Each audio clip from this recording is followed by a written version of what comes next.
చిట్టి తల్లి, ఈ అమ్మని క్షమిస్తావు కదూ? కాపాడాల్సిన అమ్మే పామై కాటేస్తున్నాను. నేను చేసే ఈ పనికి నన్ను ఆ భగవంతుడు కూడా క్షమించడు. అయ్యో భగవంతుడా, ఎందుకయ్యా నన్ను ఇలాంటి పరిస్థితుల్లో పడేశావు? అలా గుండె పగిలే బాధతో ఆ తల్లి తన ముక్కు పచ్చలారని 6 నెలల పాపను సముద్రంలో వదిలేసింది. అయ్యో, ఈ పసిపాప ఏడుపు ఎక్కడి నుంచి వినిపిస్తుంది? అరే, ఇంత పాపం ఎవరు చేశారు? ఈ చిన్నారిని ఎవరు ఈ తుఫానులో వదిలేశారు? అలా నీరజ జలకన్య చిన్నారి పాపను కాపాడి తనతో పాటుగా తన ఇంటికి తీసుకుని వెళ్ళి అల్లారు ముద్దగా పెంచుకోసాగింది. ఇంకొంచెం తిను తల్లి, నా బంగారు తల్లివి కదా, ఇంకొక్క ముద్ద. ఇద్దరూ కూడా పేగుబంధం లేకపోయినప్పటికీ ప్రేమ బంధంతో ఎంతో ఆనందంగా జీవించసాగారు.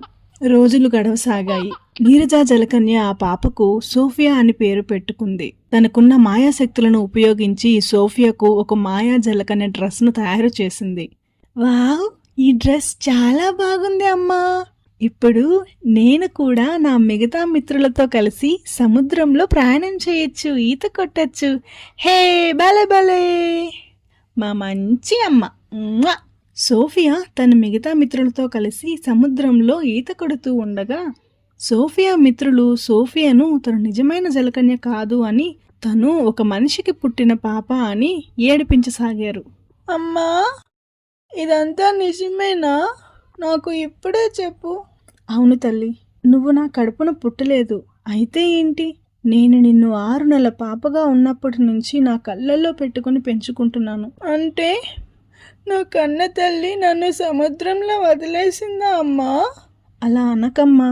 అలా ఎవరు చేసినప్పటికీ నువ్వు నా జీవితంలో ఒక అనుకోని అద్భుతమైన వరంలా దొరికావు. ఒకరోజు సోఫియా సముద్రంలో చేపలతో పాటు ఆడుకుంటూ ఉండగా సముద్రంలో ఒక చిన్న బాబు ఏడుపు వినిపిస్తుంది. వెంటనే సోఫియా ఆ అరుపులు ఎక్కడి నుంచి వచ్చాయో అని వెతుకుతూ ఉంటుంది. సోఫియాకు సముద్రంలో ఒక చిన్న బాబు కనిపిస్తాడు. వెంటనే సోఫియా అక్కడకు వెళ్ళి ఆ అబ్బాయిని కాపాడుతుంది. తీరానికి తీసుకుని వెళ్తుంది. అక్కడ ఒక మహిళ ఏడుస్తూ నిలబడి ఉంటుంది. సోఫియా ఆ బాబును తన అమ్మకు అప్పగిస్తుంది. బాబు, నా బంగారు తండ్రి, నువ్వు బాగానే ఉన్నావా? నువ్వు ఎవరు తల్లి? కోల్పోయాను అనుకున్న నా బాబును నాకు తిరిగి దేవతలాగా తిరిగి తీసుకుని వచ్చావు. నీకు కోటి కోటి ధన్యవాదాలు. ఒక్క నిమిషం, నిన్ను ఎక్కడో చూసినట్లుగా ఉంది. తల్లి, అది నువ్వేనా? 10 సంవత్సరాల ముందు ఈ దౌర్భాగ్యరాలు నిన్ను ఈ సముద్రంలో వదిలిపెట్టి వెళ్ళిపోయాను. నా పాపానికి ప్రాయశ్చిత్తం లేదు. నన్ను క్షమిస్తావా? నన్ను క్షమించి నాతో పాటు మన ఇంటికి రామ్మా. 10 సంవత్సరాల ముందు ఏం జరిగినా ఇప్పుడు నా తల్లిని వదిలి నేను రాలేను. నన్ను క్షమించండి.